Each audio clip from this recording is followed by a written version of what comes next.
Hey guys, SeanB, and today I want to correct myself. So I posted a video for the balance patch yesterday. It was a first impression and I got some stuff wrong. Oh, this is a nerf to the Water Druid Abelio. So I appreciate you guys pointing it out to me because I didn't even know after I posted the video. I went to have dinner and I came back and realized that, oh shit, I made a very terrible mistake. So that mistake was about the Water Druid. Apparently, they are buffing the Water Druid as well, because in my mind, there was a 0% chance the Water Druid can actually be buffed because of how good it actually is. It is one of, if not the best water or one of the best healer in the game.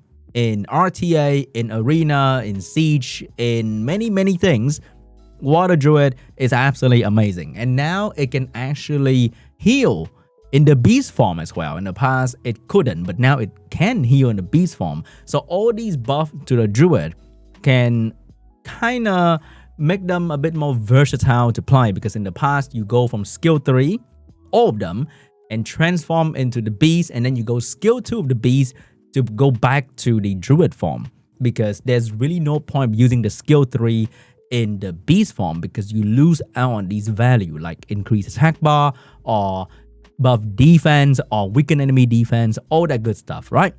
So now they can stay in the beast form and still get the skill 3 effect and get the beast passive as well. For example, the Fire Druid does more damage according to debuff. The Water Druid can heal every turn.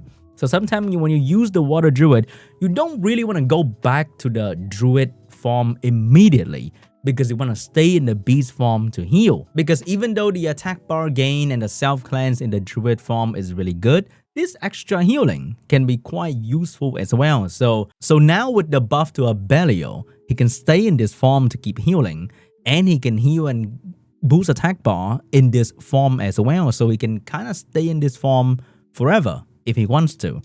So that is quite a buff to the Water Druid. And I thought there was no way that they were going to buff the Water Druid. So in my mind, I was fixated, is that a word? On they are nerfing the Water Druid. But I was wrong. So they are buffing Water Druid, which is kind of mind-blowing to me because it's a really good unit. Also, the Dark Mage nerf. So in my mind, I also thought, Dark Mage was never really popular, but apparently it is one of the strongest unit in defense in very high rank of inter-server arena. Things that, you know, most of you guys don't even get to touch, okay? So in the top tier of inter-server arena, apparently the Dark Mage is absolutely terrifying. But personally, my experience with the Dark Mage is in RTA. So somewhere from like G2 down to like C3.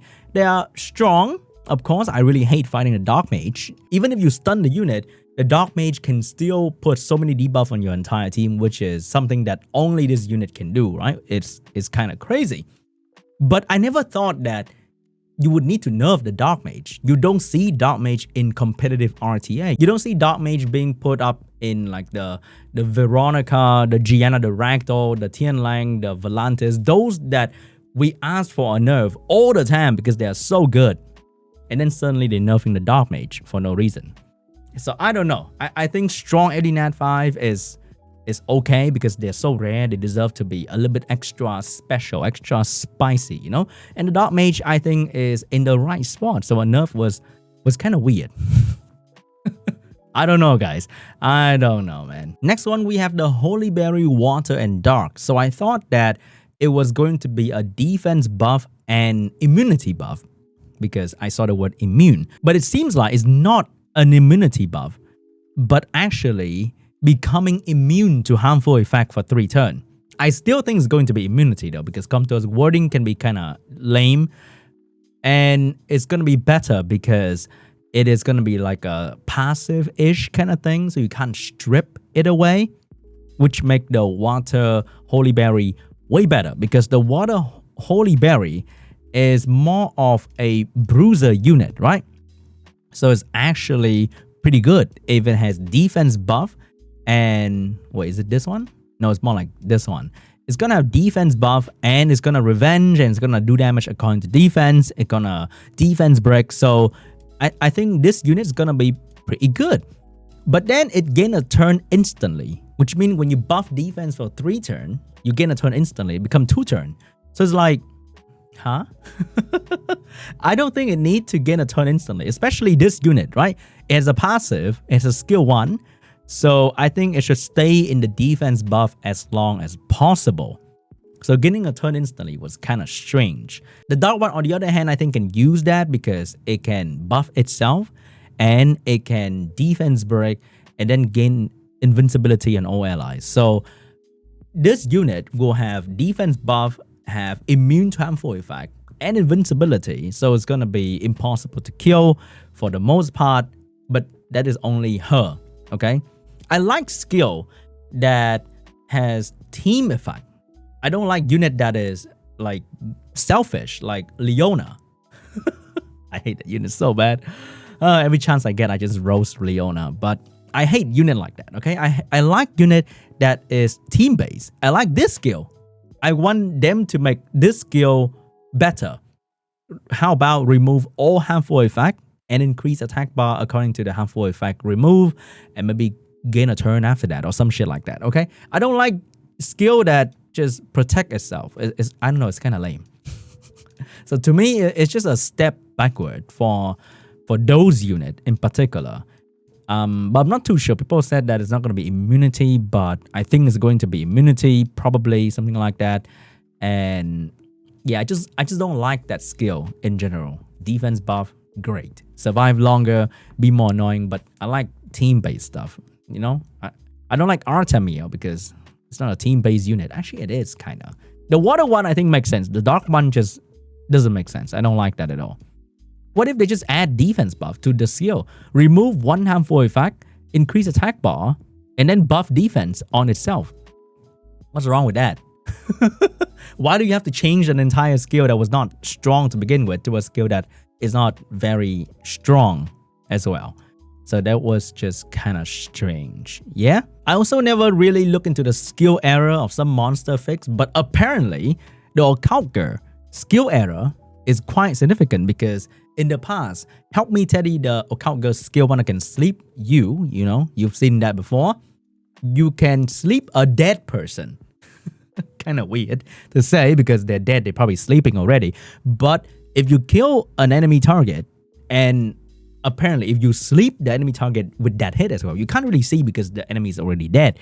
But if you proc the sleep, you can gain an extra turn without a violent proc. You can try by putting an Annabelle or a Rika off violent and then just use skill 1 and trying to kill something. It will proc an additional turn at some point. Okay, it's very weird because it doesn't happen with other unit that gain something extra when they place a stun like the Wind Rubble. So if Wind Rubble kill a target, but it should proc the stun as well because the stun has a very high chance to proc.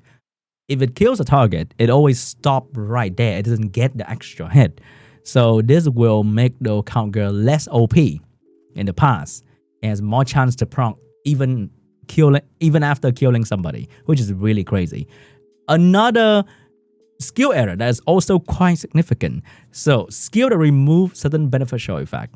For example, a Juno skill 2 that strip cannot kill a target with soul protection.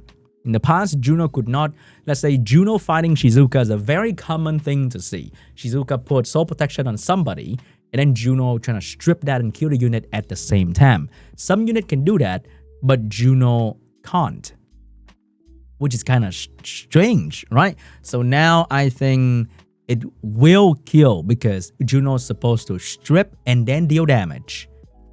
I think so, or something like that. I hope that it is fixed in a certain way that Juno can now strip the soul protection by Shizuka and then kill the target after that.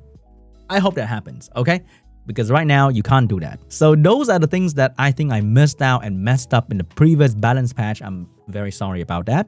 But I thought, you know what? Most of the info that I talked about in the previous video was okay. It was discussion for other units as well. So I messed up in one of the small thing, okay?